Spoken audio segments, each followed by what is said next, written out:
We got to start the second hour with the huge news out of Eugene, Oregon yesterday. Kind of a double whammy here.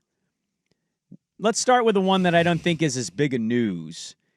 Jurion Dicki was once a 5-star prospect wide receiver. Everybody saw the highlights and went, oh my God, he could be our Deebo Samuel. Yeah. And I don't know if I've heard his name in a game in 2 seasons. I'm sure Dirk can point to a time where, he had that one play that one time against that one team. No, he's got 2 catches in 2 years. Don't even know what. He had a nice catch in the caught spring those. game, though. He had a nice catch along the sideline of the spring game. Oh, there you go. So he had that going for him. Now, reportedly, it came out that he was kicked off the team. That was the start of the rumor. And then message boards got involved. Sauces got involved. And he didn't get kicked off the team, but he's been suspended from the team for reportedly fighting teammates and yelling at coaches. Yes. I didn't go into the year this year. I don't know if some Duck fans did. Expecting Jurion Dicki's name to pop up much, if at all. I have a principle.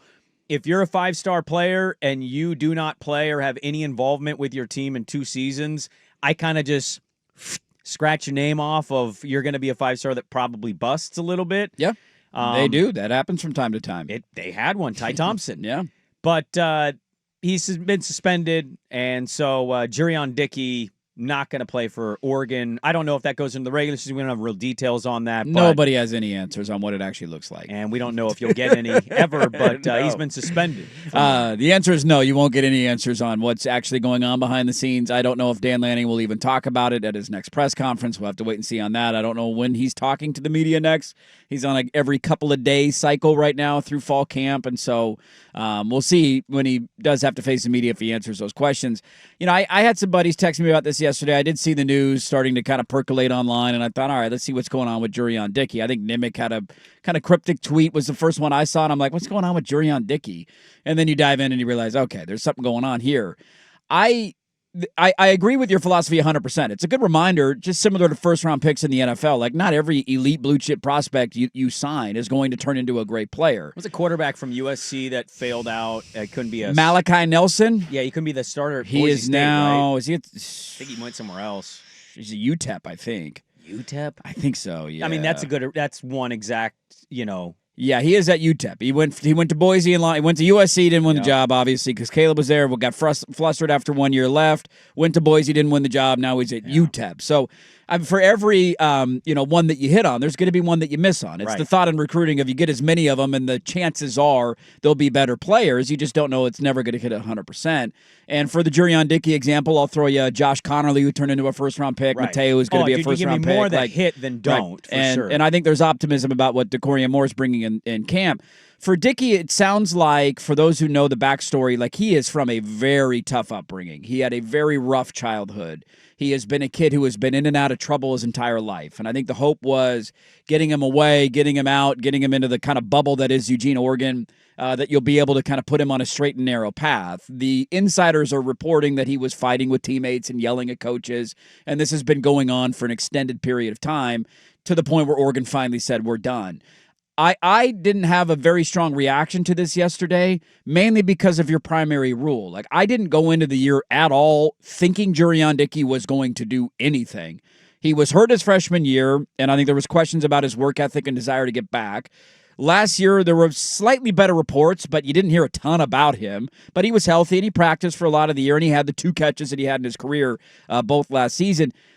Even though Evan Stewart is out for an extended period of time and maybe the entire season, I still didn't go into the year thinking, man, they really need Jurion Dicki to play well, because they've recruited decently well at that position. You have guys like Justice Lowe, Kyle Casper, Gary Bryant, who have all played meaningful snaps in their careers, who are higher on the depth chart. You brought in the number 1 wide receiver in the country. To me, Dicki was a piece this season of, if he hits and if it works out, that's great. That's a silver lining to that wide receiver room, but it's not like, oh my God, the make or break of the wide receiver position will be Jurion Dicki. I just hope that he's able to figure it out. I think his days are probably numbered in Eugene.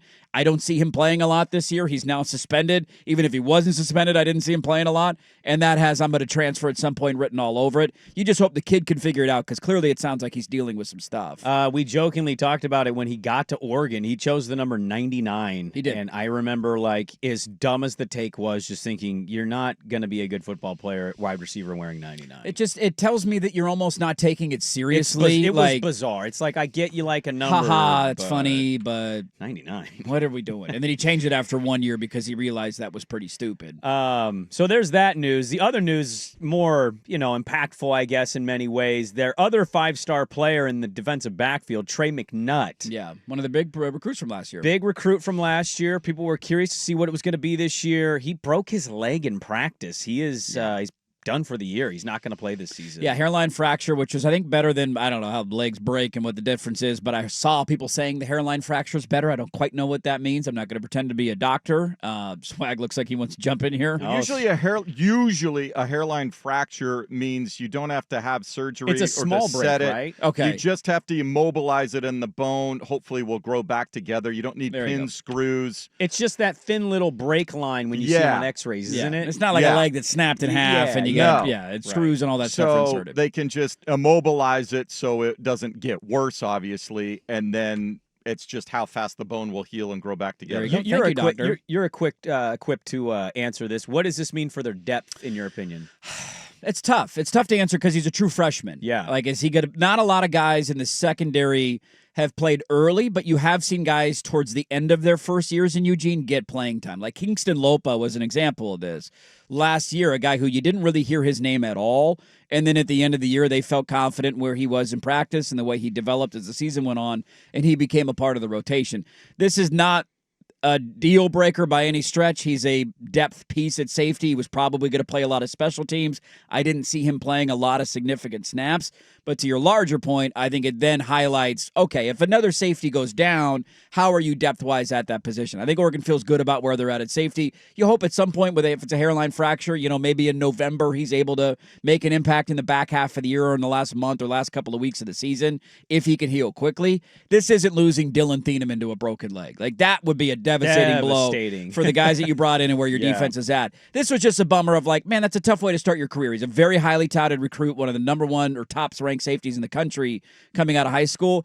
And Oregon likes playing their guys a lot on special teams early, and I could have seen him easily being a guy all over kickoff return, punt return, just to get your feet wet and then make that big jump next year. And so he's going to have a lot of his freshman season wipe off the board. This is kind of one of those times now because we're so close to the start of the season. We're 10 days away from college football. We are. It's crazy. 10 days, 11 days. 11 days. Saturday. I'm thinking hood to coast. But you're 11 days away from having a Dublin game. Right? A ranked, by the way, top 25 matchup in Dublin. Kansas State, Iowa State. And I'll have to DVR and catch up on that. But the thing about that is you don't always get a lot out of camp, right? Like we had Lanning and we had Bray Audio. Hey, we scrimmaged. Guess what?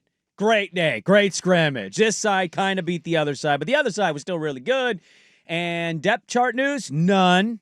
How did this guy play? He played fine. Like, you don't get anything at this point. Right. It's the worst tease, I think, of football we deal with all year in college is now up until week 0 because the coaches don't want to tell you anything. Nope. And all you'll get is these little nuggets. This guy got suspended or reports. None of these are even from the team, by the way. These are all insider reports of being, an athletic trainer leaked to a guy that he follows on Twitter. Like, that's how this stuff tends to come out. You just hope and cross your fingers that it's not a Thieneman, a starting lineman. Mateo Uyunglele, right, somebody on that level. Yeah. You don't want to see anybody get hurt. No. But that's kind of where we're at with college football right now. Oregon and Oregon State is like, if there is injury news, you don't want it, but you hope it's not to a player that you know are expecting big things from. And if there's a suspension, it's a guy that you're hoping, he wasn't going to be really in the rotation anyway. So, like, it's awful to say, but in reality, we don't really get much out of camp at this point going into the season. And you just hope that, like, you get injury news. You don't want to see it happen to anybody, let alone a freshman. But, a Mateo, to your point, is like, oh, man, okay. Like, that's you just get through camp healthy. Get to the first week of the season. It's a reminder that this entire run and gauntlet is a war of attrition. And can you stay healthy? And you never want to see bodies piling up this early in the season. At least they're not starters to this point. And you just Evan Stewart was. So you just cross your fingers that you can stay healthy.